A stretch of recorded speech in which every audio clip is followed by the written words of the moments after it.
Hey guys, welcome back to Clownfish Gaming. This is Neon, and this is interesting news. Apparently, today's kids do not want physical video games. They don't want cartridges. They don't want discs. All they want is digital currency and subscriptions. Seriously, kids, what the heck are you thinking? We're going to talk about this because, just because you quote-unquote own a game doesn't mean you actually own the game, and the companies can take the game away from you at any point in time. Plus, this also incentivizes publishers to not make standalone games, but rather to make live service games, which are predatory by nature. It's basically gambling for kids, So we're going to talk about this. Before we get into it any further, please subscribe for more gaming news here on Clownfish Gaming, as well as gameplay videos and gaming adjacent stuff. I have to give a hat tip to Niche Gamer, who did an article pointing over to, let's see where we at here, gamesindustry.biz. And this is a survey that was done that kids want subscriptions and virtual currency more than actual physical video games this year. And we're going to talk about this because apparently GOG got the memo too, and they're like, yeah, you want to actually buy your games, or at least have a digital copy that is DRM free, right? We'll talk about that tweet later, though. That was pretty interesting. I don't know if it was in reference to this or not, but here we go. U.S. kids want games, subscriptions, and virtual currency more than games this Christmas.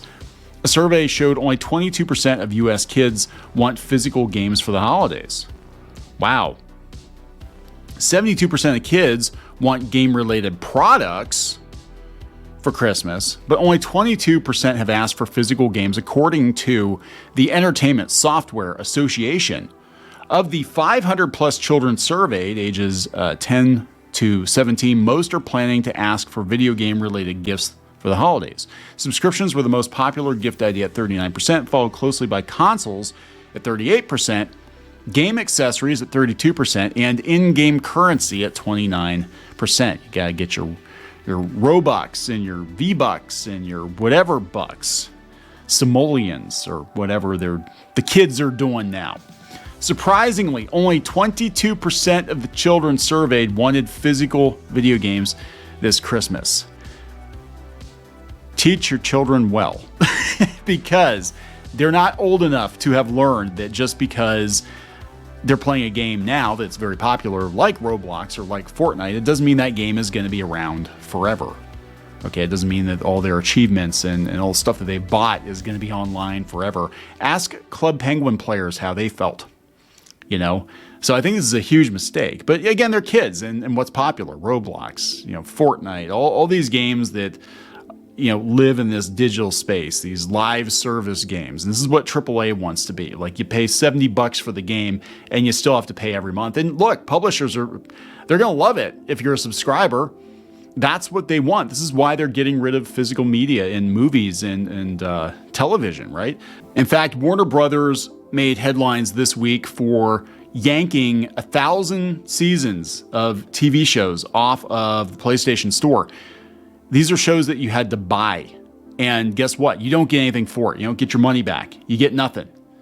Zilch, zip, nada, nothing. They just snap them one day and that's it. And these kids aren't old enough to realize that this could happen to their games, that they could have thousands of dollars in Fortnite stuff that they bought, and they could shut Fortnite down, and that is the end of it. But do go on and tell us how you don't want physical games. The ESA also surveyed more than 500 adults for this study, which found that 1 in 3 plan to buy video games for themselves or others, with 57% of parents considering buying video game-related presents for their children. Game-related products came out on top, beating other gift ideas such as money and gift cards at 70%, or technology like smartphones and smartwatches at 62%. Books were the lowest on the gift list at 26%. Only 26% of people, of adults, want books. Stinky old paper, analog books. More than 212 million Americans play video games regularly, so it comes as no surprise that games are at the top of this year's wish list, says the ESA president. Whether a family is getting a new console, updating their controllers and headsets, or adding to their library with new games and expansion packs, we know video games are a great tool for families to play together and connect during the holiday season and beyond, unless they play too much. And then the parents get mad and they sue Nintendo and they sue Epic for for their kids' crippling video game addiction that they encouraged. You kept buying Timmy V-Bucks every birthday and Christmas. And this is the little monster you created, right? Anyway, Niche Gamer has an article on it. And they did point out that many will find this disappointing, as many people ridicule game subscriptions and things such as microtransactions over the years, and the newest generation has now seemingly succumbed to these predatory practices. Oh, absolutely. That's what the goal was. They don't want you to own anything. They want you to be a subscriber to everything. Any kind of media, they want you to be a subscriber. Hell, your healthcare, they want you to be a subscriber. Because it's money every month.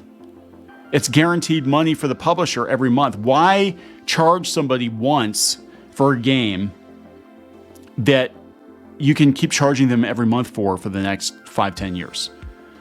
I have no doubt that when Grand Theft Auto 6 comes out, I guarantee it's going to have some live service component to it because it's too big of a release. You can't just release a Grand Theft Auto game every 10 or 15 years and just leave it at that. No. You gotta charge them and keep charging them. You can't just charge them once. You can't just take their $70 once. You gotta charge them every month. You gotta do microtransactions. They want to punch a hooker? Well, it's gonna be $5. Go ahead, punch all the hookers you want, but you gotta pay us every time you want to punch a hooker. I'm just saying. That's how these publishers think these days. It's all about maximizing revenue. It is predatory. It's gambling for children is what it is. I mean, but hey, this is what kids want. And I'll attest, this is what our kids want, Buy them a physical game. It's like, oh my God, it's too much work to put the game in the console. Not saying our kids, but kids in general. I've seen them be like that. They're like, it's too much work to actually get the cartridge out and put the cartridge in the Switch or the chip in the Switch. Oh my God, so much work, guys, so much work. So GOG put this up. Now, we're talking digital, but I think it's pretty interesting because they're not wrong. Like, any of this stuff can disappear tomorrow. They don't know I can play all my video games offline, and no one can take them away after purchase. That is true. No one can take. So if you buy your games from GOG versus Steam, and you have them on your hard drive, you're good. Our games are DRM free. You can download and keep them on your drive even if the internet explodes. And that's the thing. The internet might explode someday. It could. There could be I don't know, aliens or something and like EMP or something, and that could be it. I don't know. But I'm just saying, as long as you have your games offline somewhere, as long as you have analog copies, your cartridges somewhere. You want to have a cartridge somewhere. The NES will go on. The Atari 2600 will go on after all these newfangled games go offline. But there we go, guys. That is what the kids want today. They want temporary stuff. And I think this generation is being groomed to own nothing. Everything is going to be a rental. Everything is going to be a subscription. Everything is going to be temporary. Everything can change. When you don't have a hard copy, they can change things. They can censor things. They can, pull them offline if it becomes problematic. You see what I'm saying? So this is going to be the brave new world that we're entering into with these kids. And they've been trained since they were toddlers, effectively, on iPads to think that this is the way video games work. So, I don't know. I like to blow, personally. I like to blow on my cartridges. I'm going to wrap this up. Please subscribe for more gaming content. We'll talk later. Thanks for watching. If you like this content and want to see more, please subscribe and ring the bell for notifications. And check out more videos on the channel, including Let's Plays and art and animation videos here on Clownfish Gaming. Now he's just tasty, delicious, rotten flesh meat, which I can consume. Don't read into it too much. Just like our museum, the cafe's open and Brewster is eager to serve. I don't think this was in the show. Run. Oh, you got splatted. No. Wait, oh, she was begging and you kicked her in the face. I don't care. Hey guys, Squid King here, and today we're in a... Not girl boss at all. She is not a material girl. She is not.